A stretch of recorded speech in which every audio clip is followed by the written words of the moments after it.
continue to do the philanthropic advocacy work in the field to say, what are your, and it's almost like case by case, each foundation, what are your practices? What are your democratic practices that make the field and therefore our society more inclusive?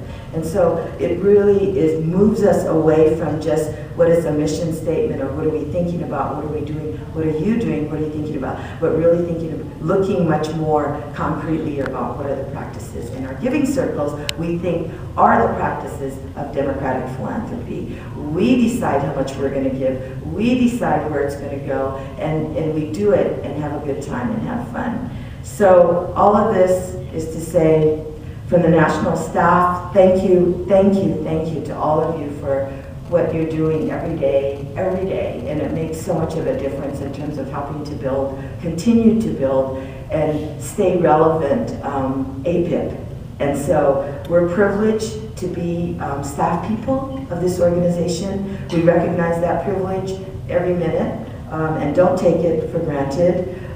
We hope that as you're working so hard, it always makes me feel like when I hear when I read what you're doing, when I hear you articulate it, when we're out there with you, I'm always feeling like, oh my gosh, I can't believe you worked so hard for AAPIP, and we really are so grateful.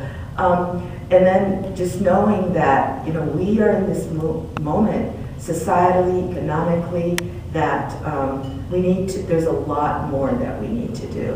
And by connecting our dots, we know that we can really move forward. And that's the spirit of it, is to be able to not just be demoralized or confronted by our enduring challenges, but to look for and to build signs of hope and to be able to move forward in collaboration with EPIP and the other affinity groups, with the Association of Small Foundations, with every one of your foundations, hopefully, with all of the regional associations, with the Consulon foundations, wherever and whenever we can collaborate, we want to be able to be there in a good way. So again, I want to just thank everybody, our staff. I think you could get a sense how hardworking they are and what they're really trying to do every day. But we also, everybody on staff too, really thinks the same of all of you. So once again, thank you.